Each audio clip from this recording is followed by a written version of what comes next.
오늘 본문 말씀입니다. 마태복음 4장 1절부터 11절까지 말씀입니다.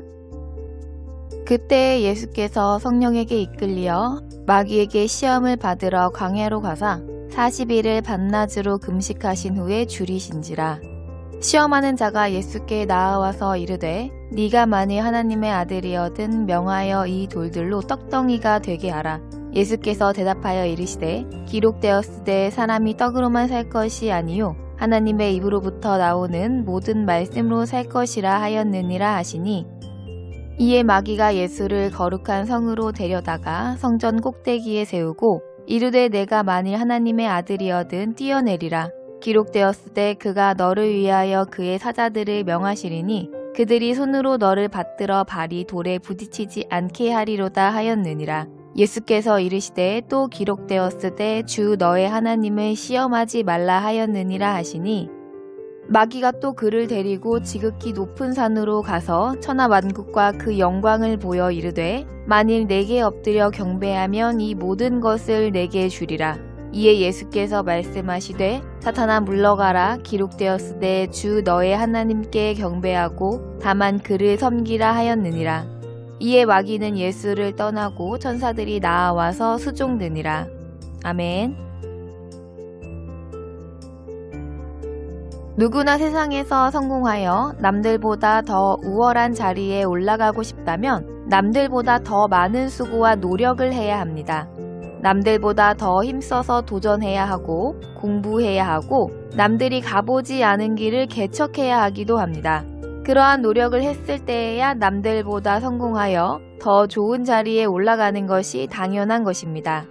남들이 누리는 즐거운 취미생활, 재미있는 문화생활, 사교 모임 등을 똑같이 누리면서 남들보다 성공하기를 바라는 것은 어리석은 생각입니다. 세상에서의 삶이 이러하듯이 하나님의 나라 역시 마찬가지입니다. 육신의 삶만이 존재한다고 생각하여 예수님을 믿지 않는 사람들처럼 이 세상에서의 삶을 즐기면서 살아간다면 우리는 결국 하나님의 나라에 들어갈 수 없는 것이 당연한 것입니다. 하나님께서는 우리에게 어떻게 살아야 하나님의 아들로서 하나님 나라의 유업을 얻을 수 있을지를 이미 예수 그리스도를 보내주셔서 보여주셨습니다. 그래서 우리는 이미 가르쳐 주신 대로 예수님처럼 순종하고 충성하여 아들의 모습을 하나님께 보여드려야 본향으로 돌아갈 수 있습니다. 오늘 본문은 예수님께서 광야에서 40일을 금식하신 이후에 성령께 이끌려 마귀에게 시험을 받으시는 장면입니다. 예수님께서는 마귀의 시험을 모두 이기시고 천사들의 수종을 받으시면서 공생애를 시작하십니다. 예수님께서 시험을 받으신 이 사건을 그저 예수님의 일로 국한해서 생각한다면 하나님의 자녀가 아닐 것입니다. 우리들도 각자에게 주어진 시험을 모두 예수님처럼 하나님의 말씀에 의존하여서 통과해야 합니다. 그 시험을 자기 나름대로의 생각이나 방법으로는 결코 이길 수 없고 오직 주님이 통과하신 그대로 승리해야 합니다. 먼저 예수님은 성령님의 인도하심을 받아 광야로 나아갈 때 이미 30년이라는 긴 세월을 육신의 본분에 충성하셨다는 것을 우리는 주목해야 합니다. 예수님께서는 하나님의 아들로서 창조의 근본이시면서 이 땅에 육신을 입고 오셨으나 공생애를 시작하시기 전까지 세상의 질서를 무너뜨리지 않고 육신의 힘을 다하여서 어머니의 아들로서 형제들의 맏형으로서 자신의 본분에 충성하였습니다. 그러므로 주님의 백성들도 세상에서의 자신이 맡은 본분을 온전히 감당해야 합니다. 예수님께서도 육신의 본분에 먼저 충성하셨는데도 불구하고 예수님께 보내심을 받은 우리가 그렇게 하지 않는다는 것은 옳지 않은 것입니다. 예수님께서 성령의 인도하심을 받아 광야로 나아가서 40일을 금식하셨습니다. 금식이라는 것은 음식만을 제한하는 것이 아닙니다. 세상에서 오는 것으로 힘을 삼지 않는다는 것이 바로 금식입니다. 세상에 썩어질 것으로 힘을 얻지 않겠다는 것은 세상으로 인한 육신의 모든 즐거움도 거절하는 것이므로 그 기도는 큰 은혜로 화답해 주실 것입니다. 크게 은혜를 받고 난 후에는 시험을 받습니다. 시험을 받을 때는 성령께서 이끌어 가십니다. 은혜를 받지 않은 사람은 시험에 들 이유가 없는 것입니다.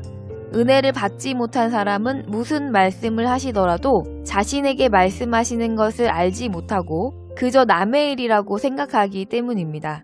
그러나 은혜를 받은 마음은 하나님의 말씀을 듣고 이런 일 저런 일을 하고 또 내게서 버려야 할 것을 힘써서 버림으로 스스로 고난을 자초하기도 합니다. 그렇다면 시험이란 무엇입니까? 시험이란 이미 배운 것의 정답이 무엇인지를 물어보는 것을 시험이라고 합니다. 사단이 예수님께 물은 것은 당신이 하나님의 아들이 맞는지를 물었습니다. 인간의 모습을 하고 이 땅에 와서 40일을 금식하고 줄이고 있으니 하나님의 아들처럼 보이지 않는다는 것이었습니다. 그래서 먼저 하나님의 아들이 맞다면 돌을 떡으로 만들어 먹어서 하나님의 아들임을 증명해 보이라고 한 것입니다. 또 성 위에서 뛰어내려서 하나님의 아들이라면 죽지 않게 하시는 하나님을 보여달라는 것이었습니다. 천사가 내려와서 그 몸이 상하지 않게 받쳐주는 것을 보여주면 하나님의 아들로 증명이 될 것이라고 시험했습니다. 그리고 마지막으로 사단에게 절 한번 하고 세상을 다 가진 자로 증명해 보이라는 것이었습니다.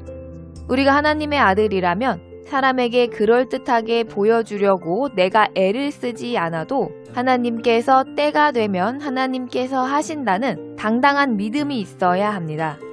예수님은 사단에게 한 번도 자신을 하나님의 아들로 증명해 보이기 위해서 그의 요구를 들어주지 않았습니다. 예수님께서 보여주신 것은 하나님의 아들로서의 세상이 원하는 모습이 아니라 하나님께 인류를 구원할 화목 제물로서 사명을 받은 사명자의 모습을 하나님께 보이신 것입니다. 만일 예수님께서 이적을 행하셔서 사단이 요구한 대로 하나님의 아들이라는 증거를 보이셨다면 당장의 체면에는 조금도 손상이 가지 않았을 것입니다. 그러나 화목제물로서 십자가를 지고 화목제물이 되어야 하는 그 사명은 감당하실 수 없었을 것입니다.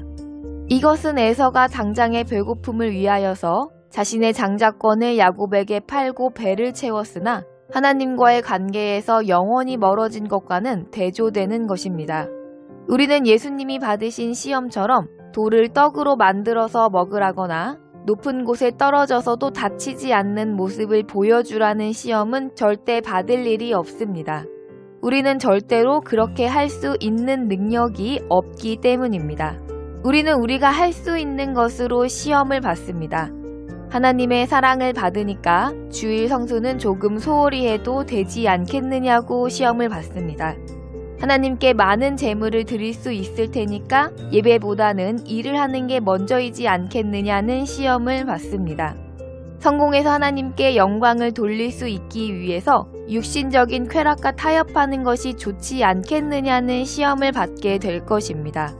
우리가 세상에서 사람들 앞에서 나의 체면을 유지하고 또 나의 육신적인 자랑거리를 만들어서 세상 사람들에게 박수 받으면서 입으로 하나님께 영광 돌린다고 하는 삶을 살면 하나님께서도 우리를 하나님의 자녀로 인정해 주실 것이라고 믿는 것은 우리의 자유입니다. 그러나 하나님께서는 마지막 날에 그런 사람을 도무지 알지 못한다고 말씀하실 것이라고 성경은 기록하고 있습니다.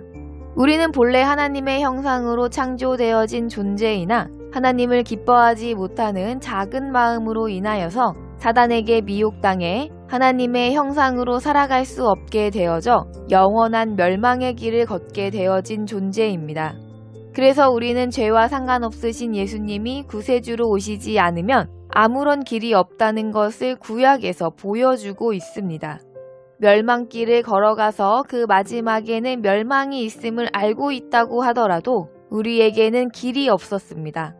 그러나 예수 그리스도께서 친히 육신을 입고 오시어 우리를 위해 보혈을 흘려주신 은혜로 말미암아 새 생명을 얻었고 멸망에서 돌이켜 영생으로 갈 수 있는 길이 되어주신 것입니다. 그러므로 우리는 그리스도 안에서 그리스도와 같은 삶을 살아야 합니다. 예수님의 일생은 오직 하나님께서 맡기신 사명에 충성하는 삶이었을 뿐 자신을 세상에서 인정받는 하나님의 아들로 세상에 권세 있는 자로 보여주기 위하여서 단 한순간도 허비하지 않았습니다. 우리는 예수님을 주님으로 또 하나님을 아버지로 부르면서 육신의 안위를 담보로 악인의 꾀를 쫓는 삶을 당연히 여기는 마음을 버리고 돌이켜 회개의 삶을 살아야 합니다. 잘못된 길을 알게 하시는 하나님의 은혜를 가장 값진 것으로 알아야 합니다. 듣고 행하지 않는 것은 하나님의 생명의 말씀을 우리 스스로가 만홀히 여긴다는 증거입니다. 우리가 돌이켜 걸어가고자 하는 길이 도저히 불가능해 보일지라도 말씀하신 하나님께서 이루실 것을 믿어 순종할 때 우리의 삶도 천사들이 수종드는 삶이 되어질 것입니다. 세상에서 사람들의 칭찬이나 인정은 하나님께서 받게 하심으로 인해 받는 것이 하나님께 영광이 된다는 것을 잊지 말아야 합니다. 예수님께서 돌을 떡 만들어 세상에서 권세를 잡았다면 그는 하나님의 아들이 아니라는 증거입니다. 수많은 이단의 괴수들이 자기가 예수라고 하면서도 그들은 십자가의 길이 아니라 왕으로 군림한 것을 볼 수 있습니다. 예수께서는 하나님의 아들이시기에 아버지의 뜻을 쫓아 무능한 존재처럼 십자가의 처형을 당해 주셨습니다. 우리도 하나님의 아들이므로 십자가의 처형을 당하는 길이라고 하더라도 그 길을 가야 우리를 위해 부활하신 예수님을 증거하는 길로 가는 것입니다. 세상이 아니라 하나님께 아들로 자신을 증거해 보이는 믿음의 사람이 하나님의 사람입니다. 예수님은 아버지께 자기 영혼을 부탁하시고 죽으셨으나 하나님께서 부활하게 하심으로 하늘과 땅 아래 있는 모든 무릎이 그 이름 앞에 꿇게 하시는 권세를 허락하셨습니다. 오늘 우리는 누구에게 무엇을 보여주려고 어떤 길을 달려가고 있는가 스스로 점검해 봐야 합니다. 혹시 지금 자기의 육신의 생각에 이끌려서 자기의 형편이나 명예, 권세가 사람들의 눈에 하나님의 아들로 보여지는 것에 더 치중하여 악인의 꾀를 쫓는 것을 합리화하는 삶을 살고 있지는 않습니까? 이제는 나의 본분, 나의 사명에 충실한 하나님의 자녀로 예수님처럼 살아가는 아들의 모습을 하나님께 보이시는 사명자들이 다 되시기를 간절히 바라며 주 예수님의 이름으로 축복합니다.